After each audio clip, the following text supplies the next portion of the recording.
Hello, friends. So, welcome to Education 111, Diversity of Schools and Society. Some of you I might have had in class for Education 110, Intro to Education. Some of you might be new here. Some of you might not even be interested in education, but are just needing this class for some general multicultural credit. But regardless of what you are here for, I am excited to have you this semester. Um, I will try my best to not be super awkward on these videos, but it is really, really weird to sit alone in a room and record to myself. So I'm doing my best with it. But if you're like, wow, she's really awkward. I mean, I'm not really that much better in person. You get this level of awkwardness no matter what. So whether this is your welcome back semester to Shawnee because you've been here before, or whether this is your welcome to Shawnee for the first time semester, I am super excited to be part of your educational journey with you.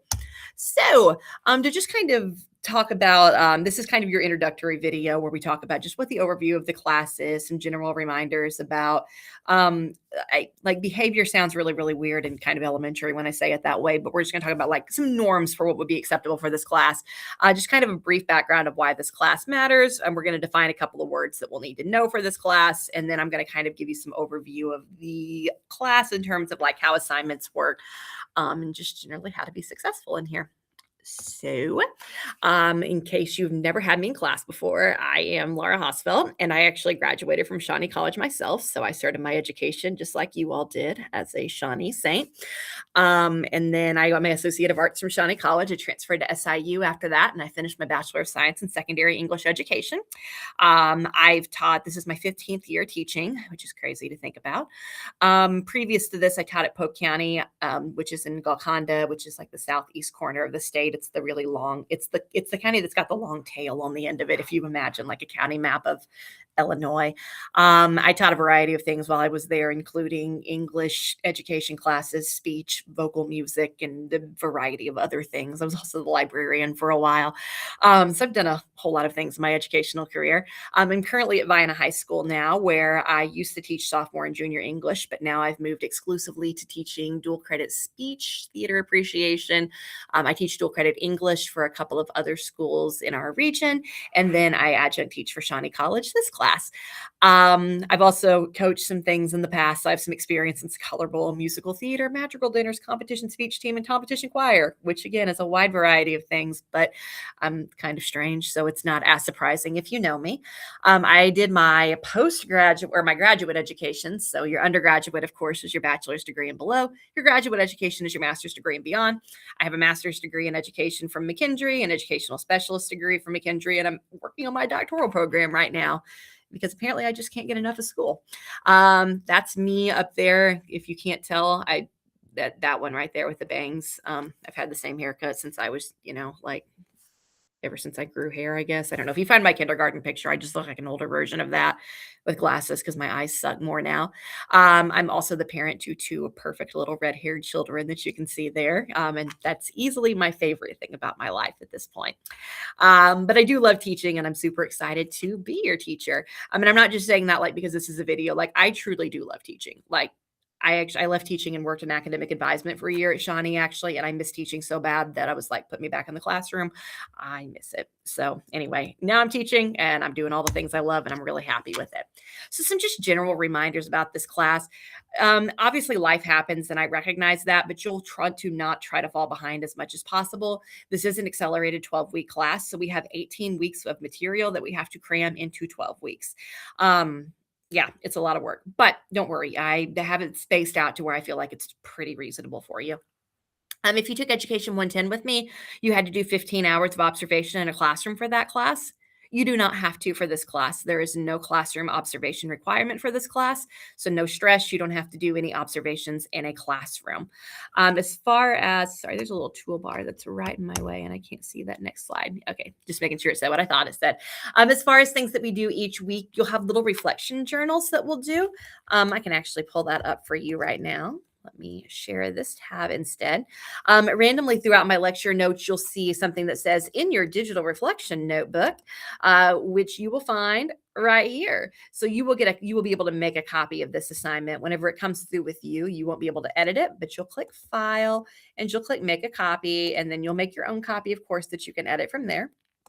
And you can just put your name right there. So, name it your thing, and then you'll share it back to me. There's a slot where you'll turn it in at the end of class. And by the end of class, I mean literally like the last week of class. That being said, you'll want to keep working on it as we go. That way, you don't have a ton of stuff to do all in week 12. But basically, there are little prompts that kind of go with our lectures for each week. These would be things that we would discuss in class as a group if we were physically together, but we're not. So this is the closest I can come to simulate having us discuss it in class together. It's just you getting to tell me about it. So nothing super complicated in here. It'll just be, like I said, there's a couple for each unit. It's pretty straightforward. Other things, moving back to this, that you'll have to do, you'll have discussion boards that you'll do each week. If I haven't told you already, you're not going to need the textbook for this unless you just want to do some extra reading on your own.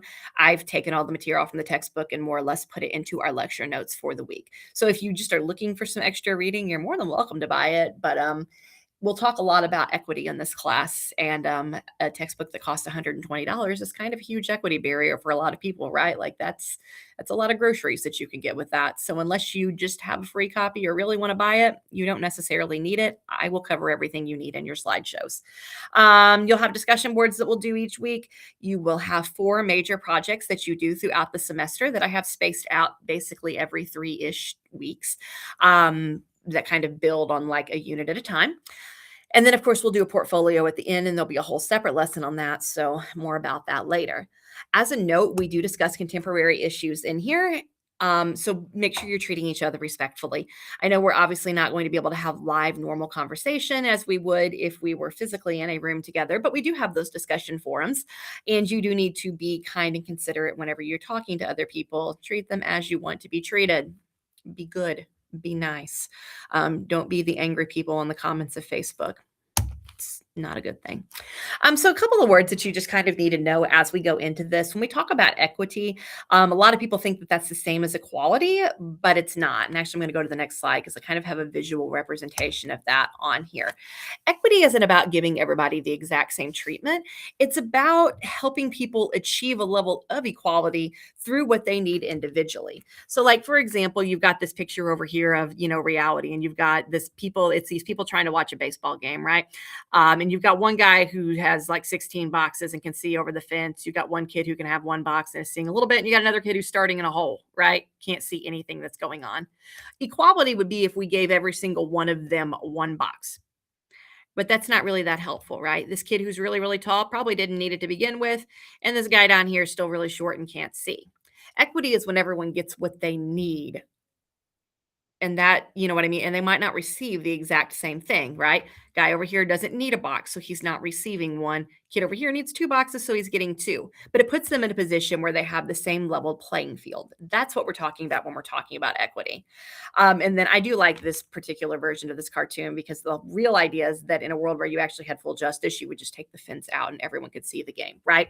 Same down here with this illustration with the bicycles. We have a person with a bicycle. We've got a mom carrying a baby or a parent carrying a baby. It could be either a mom or a dad, take your pick. And then we have a little bitty child, right? Equality would be giving all 3 of them a bicycle. But that's not actually helpful, right? Equity would be giving them what they need individually. The kid needs a kid bike. The adult needs an adult bike. And the parent over here needs a bike that's got a baby seat on the back of it. So when we talk about equity and equality aren't the same thing. So just be aware of that. Accessibility basically refers to making sure that everyone is able to access something equally. Is it easy to reach, enter, obtain, use? And a lot of times we think about that in terms of like wheelchair accessibility, right? If you are in a building that has a staircase up to it and there is no ramp, your building is not accessible for someone in a wheelchair. And that's the end of it, right? But accessibility goes just beyond that. Like, for example, you'll notice that I have closed captioning turned on this. And I will say that the closed captioning is generated through Google's program. So it's not perfectly accurate, but it's pretty close. But I have that on there because in case you have trouble like auditorily comprehending things, there's that extra layer that you can read along with. That's why it's there, right? It takes me an extra 5 seconds to click the button that says include captions. But I do it because it helps make this class more accessible for people. Same way I'm not requiring you to buy the book. Here we are. Don't worry though, you are still covering everything that is in the book. Cross my heart, I promise. I'm not letting you have a substandard educational experience. You just don't necessarily need to purchase it unless you just really want to. Inclusivity is making sure you're providing equal access to those opportunities and resources, especially for groups that are marginalized. And when we talk about marginalization, literally what a margin is it's the white area on the edges of the paper, right? Not where you actually put the text, but like here's my planner, for example. The margins would be this blank space up here. It's just the edges. It's not the actual content that's on the page. So marginalization basically refers to groups who have been traditionally left out or not given equal access to things. And then diversity, of course, is just the concept that people are very different. And when I want you to think about diversity, I do want you to think outside of just kind of the box of what we typically think of. I know when we typically think of diversity, we think of just race, right? We should make it deeply ironic that I, as a white woman, am teaching this class. But diversity really goes beyond that, right? There's diversity of ability. There's diversity of, your social, like your emotional state, right? There's social diversity whenever you're looking at like different equity groups that people are from, or different economic groups that people are from. Getting my words wrong here. But either way, there's diversity of thought, right? All you have to do is log into some sort of social media to see that a whole lot of people have a whole lot of different opinions. So diversity really kind of goes beyond just the basics that you're thinking about. And we're really going to dig into that this semester as we look at different layers of diversity and how that presents itself in people's lives. We talked about that slide already. So if we were all together in class, we discussed some different categories that come to mind when we think of diversity. This is not a reflection log, so don't worry, you don't have to do that one here. I'm just going to tell you instead. So when we talk about diversity, we're not just focusing on, again, race and ethnicity and nationality, although those are the ones that usually first come to mind. But we're also talking about religion or lack thereof, sexual orientation, gender expression, ability and disability, a socioeconomic status, your linguistic background. Like this can go on and on and on, right? There's a whole lot of different ways that you can kind of experience being different from other people. And that's a good thing, right? Like if we were all the same, we'd be extremely boring. We're not. We all come from different places, and that's okay. So just kind of differentiating a few commonly confused terms, if you will, because I know a lot of times we use race and ethnicity interchangeably, and they're not really the same thing. So race is your division of people into groups based, and this is all from your textbook, of course. Sorry, let me cite my source here. I'm blanking on what it's called. It's got a person on the front of it. It's white and green. I'm so sorry. It's in my classroom. I could go get it if I needed to. But race is the division of people into groups based on their physical characteristics, whereas ethnicity is your cultural expression based on your customs, language, history, and religion. That's why if you were filling out like a demographic form on a paper, it'll ask you for your race, and that's where you would mark like white or black or Asian American, Pacific Islander, or Native American, etc. But ethnicity is where they would ask you if you're Hispanic or Latino. Right? Because technically you could be an African American, you could be a Black person, but still be of Hispanic and Latino origin. Like I have a friend, for example, who is of like both of those because her father was Hispanic, her mother was Black. So she could mark both of those and that would be accurate, right? Nationality is your legal sense of where you belong to. So like if you were from America, you're American. If you're from Italy, you're Italian. So it's kind of like, where does your passport call home, I guess? And pluralism is the idea that your identity can be built on a variety of those things, right? Like, for example, you could be a white Muslim person from Italy, and all of those things would be true at the same time, right? So it's very possible to have like different levels. We call that pluralism, right? The idea that we're defined by different parts of our identity. And none of it necessarily is all of our identity. It just all kind of contributes to that. Ethnocentrism is a word that you also need to know because it's something you want to avoid. And that's when you judge another culture based on the values and standards of your own culture. And even if you think to yourself, I am a good person and I wouldn't do this, we implicitly do this whether we like it or not. So, for example, if I told you that there are other cultures where eating bugs is a delicacy, I don't know about you, but even though I don't want it to be, my immediate reaction is yuck, right? Like I envision a little insect crunching in my teeth, and then I'm like, no, I don't like this at all, right? But that is kind of ethnocentric of me. Like I'm judging them based on my own culture. And then, of course, like sometimes and sometimes this is like beyond your control, right? For example, in other parts of the world, it's very common for old men to marry very young women, like teenage girls. I don't know that I'm ever going to get past my ethnocentrism of thinking that's not okay. So just being aware that you have that, you can't necessarily fix it all the time. Now, obviously, if you're straight out like racist about something, check yourself. You probably need to like have a conversation in your heart about that. But, there are going to be certain things where you are going to view them through a cultural biased lens of your own experience. And just being aware of it is the key thing, right? Making sure that I step back and go, okay, I need to consider that that is normal in that culture. And even though I personally think it's horrible for an adult male to marry like a 12-year-old girl, I do need to remember that those people have been raised differently than me. That doesn't necessarily mean that I have to agree with it at the end of the day. It just means that I need to take it into consideration when I'm considering how I treat other people. I wouldn't want to mistreat someone just because they've been raised differently than me. So, like I said, it's complicated, right? I feel like a lot of times, especially with, how people treat each other on the internet, we like to pretend that all of this is just so simple and it's black and white. And sometimes it is. Sometimes you just need to be a good person, but sometimes there's a whole lot of shades of gray in between too. So, kind of taking that into consideration is key. Some other words you need to know: stereotypes are beliefs about individuals based on an overall idea about the group, if you will. Sometimes, an overall belief about it. Sometimes they can be positive, sometimes they can be negative. So, for example, if you think about like if you go to like the idea of like high school stereotypes, right? Typically, you think the scholar bowl kids are smart. That could be a positive thing, right? But it's still a stereotype. Trust me, I coach scholar bowl. They're not all geniuses. Bless their hearts. Prejudice is whenever you have a negative attitude towards particular social groups. It can be explicit and implicit. Okay. So explicit prejudice would be like you are actively saying, I don't like those people, right? Implicit prejudice, again, kind of falls into that ethnocentrism line of like, do I realize I'm doing this? Because I might not. Discrimination is whenever you have negative action towards a person based on their membership in a group. So that would be like, oh, I don't like people with red hair, which is a lie. Both of my children have red hair and I adore them. So I'm not going to let them come to my class. That would be discrimination. And then the last one that I have on the list is bias, which is whenever you're showing favor for or against something based on the group it's associated with. And whether we like it or not, we all have our biases. Okay. The important thing is being aware of that. That way you can figure out, is this something I need to work through, or is this something I just need to be aware of? Okay. So here's some non-controversial examples. That way we don't have to start as heavy in this class. So your stereotypes. All cheerleaders are mean girls. All jocks hate band geeks. None of those are true. I've met plenty of cheerleaders who are perfectly nice people, and it was actually not super uncommon for the athletic kids to be in band when I was in high school. So stereotypes don't always hold true. Prejudice, I, brought back my Scholar Bowl history here. So all Scholar Bowl kids are smart, so teachers don't need to really grade their papers and should just give them A's.